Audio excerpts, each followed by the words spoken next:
La mayoría de las sustancias se dilatan al aumentar la temperatura.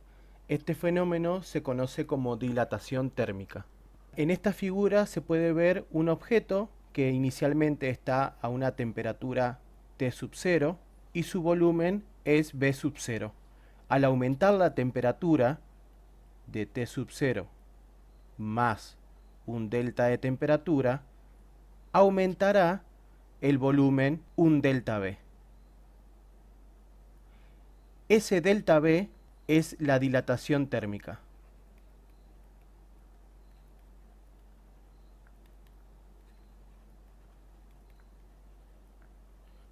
En el caso de que la dilatación térmica sea lo suficientemente pequeña comparado con el volumen inicial de un cuerpo, se puede hacer una aproximación, una muy buena aproximación, donde el cambio fraccionario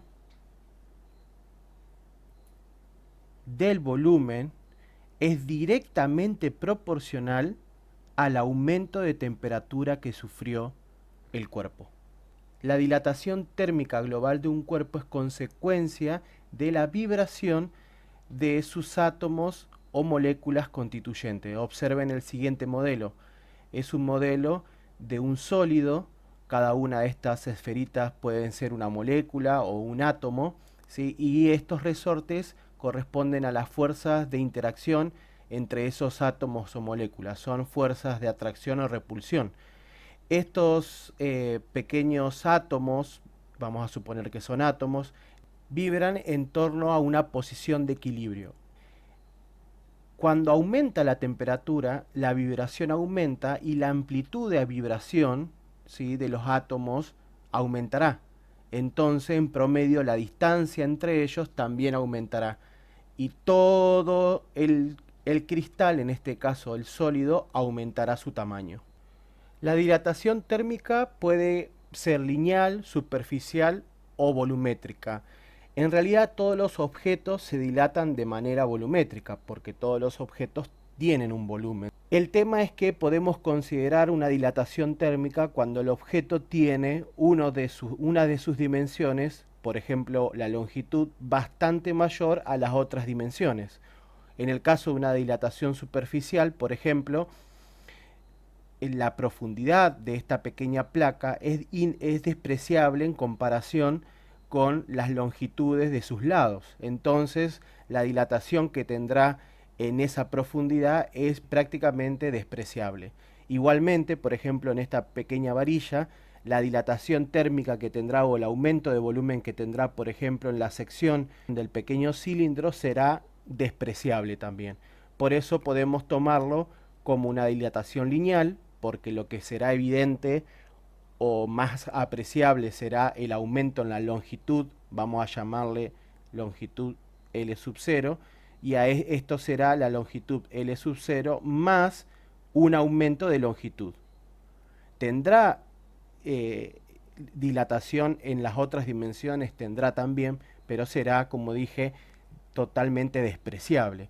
En este caso, en la dilatación superficial, lo que tenemos es un área sub 0, un área inicial, y lo que vamos a tener finalmente va a ser un área sub 0 más un delta o un aumento de área. ¿Qué pasará con el volumen? Igualmente tendré un volumen inicial y luego el volumen inicial más la dilatación térmica volumétrica, o sea, un delta de volumen añadido. Como les dije anteriormente, siempre la dilatación térmica, cuando este delta, este incremento en la longitud, en el área o en el volumen es lo suficientemente pequeño, siempre va a ser directamente proporcional al aumento de temperatura. O sea, el aumento fraccionario será directamente proporcional al aumento de temperatura. Entonces, en el caso de la dilatación lineal, el aumento fraccionario será directamente proporcional al aumento de temperatura. Acá entonces, en este esta varilla está a una temperatura T sub 0 y esta otra varilla estará a una temperatura T sub 0 más un aumento de temperatura. Entonces, el aumento fraccionario de la varilla será directamente proporcional a este delta de temperatura, el aumento de temperatura. Para conseguir la igualdad necesitamos agregarle una constante. Esa constante se conoce como coeficiente de dilatación térmica. Lo vamos a llamar, para el caso de la dilatación lineal, alfa. El coeficiente de dilatación lineal alfa, ¿sí?, nos permite conseguir la igualdad, ¿sí? Este alfa depende de cada material. Cada material tendrá entonces un coeficiente de dilatación. Las unidades que tiene este coeficiente de dilatación siempre es en grados Celsius a la menos 1 o bien Kelvin a la menos 1. Esas son las unidades del coeficiente de dilatación. En el caso de la dilatación superficial podemos pensar que ocurre una dilatación lineal en dos dimensiones. O sea, acá tengo un L sub 0 más una dilatación lineal, y de este lado también ocurre exactamente lo mismo. Tendré un L sub 0 más un delta L. O sea, tengo dilatación lineal en dos dimensiones. Fíjense que podríamos pensar, bueno, para que ocurra la dilatación en el área, están ocurriendo dos veces una dilatación lineal. Entonces, el cambio fraccionario en el área será igual a dos veces el cambio fraccionario lineal. Bien, y el cambio fraccionario lineal era esto: el delta de temperatura con el coeficiente de dilatación lineal. Entonces, el cambio fraccionario en la superficie será igual a 2 por alfa, que es el coeficiente de dilatación lineal, por el cambio de temperatura. Este 2 por alfa comúnmente se le llama gamma y se le conoce como coeficiente de dilatación superficial. El mismo razonamiento podemos hacer para el volumen. Podemos pensar que la dilatación volumétrica son 3 veces una dilatación lineal, es decir, que tengo dilatación lineal en 3 dimensiones, en las 3 dimensiones.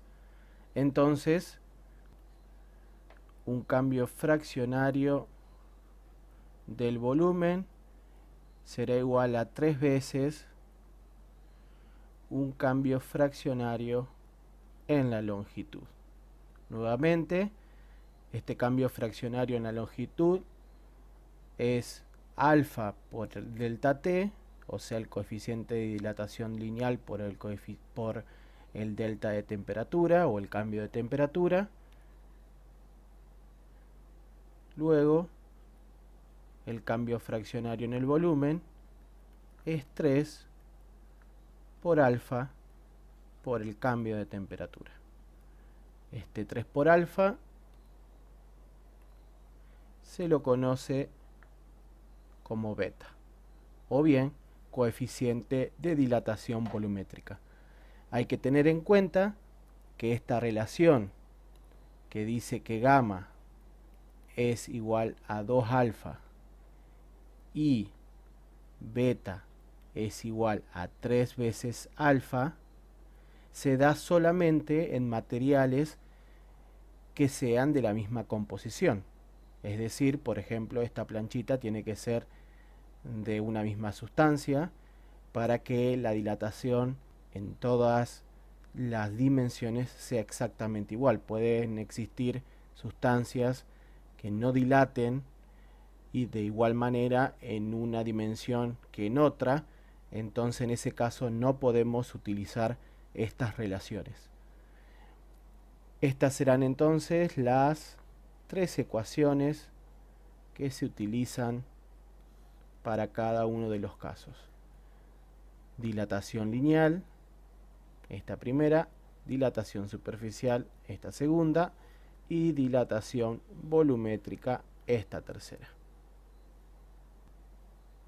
En la pantalla se puede observar una tabla que contiene los coeficientes de dilatación o de expansión térmica promedio de algunos materiales para cerca a la temperatura ambiente. Fíjense que tenemos el aluminio, el latón y el bronce.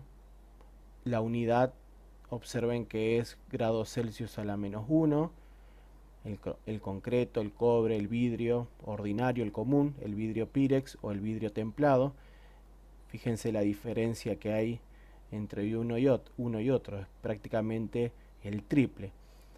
Por eso es que el vidrio ordinario se parte fácilmente con aumento de temperatura. ¿Por qué se da eso? Vamos a suponer que tengo un plato.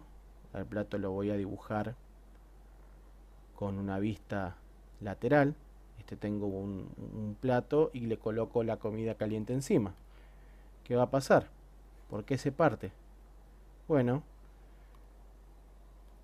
va a haber un aumento, ¿sí?, lineal, ¿sí?, sobre la cara superior del plato, o un aumento de la superficie en la cara superior del plato, y no así en la cara inferior.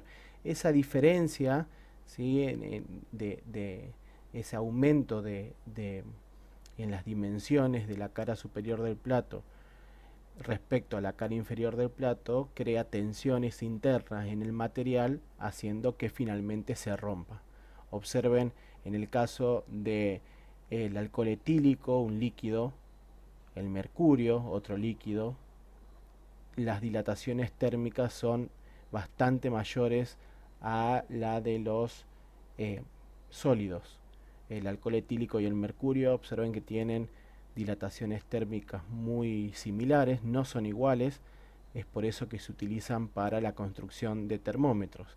En el caso de los gases, la dilatación térmica es aún mayor, pero a ese tema lo vamos a dejar para cuando estudiemos los gases, porque hay una relación muy importante entre la presión, el volumen y la temperatura para el caso de los gases. Por eso es que no abordaremos el caso de los gases ahora.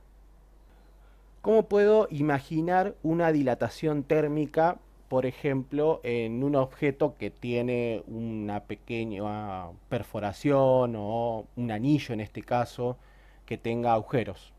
Observen que siempre en la dilatación térmica se va a dar aumento en todas las dimensiones, tanto en la longitud de la circunferencia mayor como también la circunferencia interna. O sea, no es correcto, por ejemplo, suponer que aumentará la longitud de la circunferencia externa y disminuirá la interna. No es así. Lo que sí pasa es que aumenta tanto la longitud de la circunferencia externa y de la interna.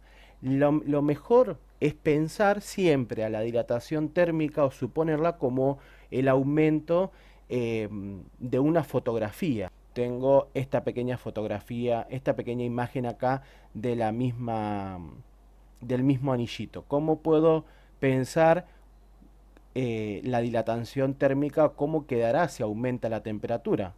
Bueno, lo que tengo que pensar es en aumentar el tamaño de la imagen. ¿Ven?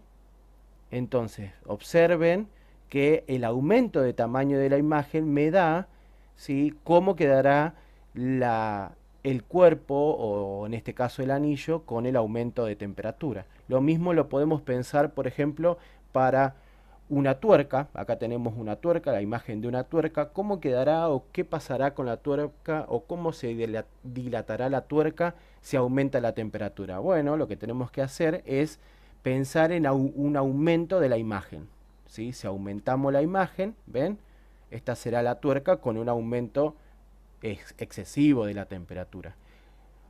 El mismo ejemplo vamos a aplicarlo para el caso de una pequeña plancha, ¿sí?, de metal con unos pequeños agujeros. ¿Cómo quedará la plancha de metal o cómo se deformará esta plancha de metal por el aumento de temperatura? Bueno, hacemos exactamente lo mismo. Aumentamos el tamaño de la imagen y ahí nos va a indicar cómo quedaría la plancha al aumentar la temperatura. Esta es una buena estrategia para predecir la dilatación térmica.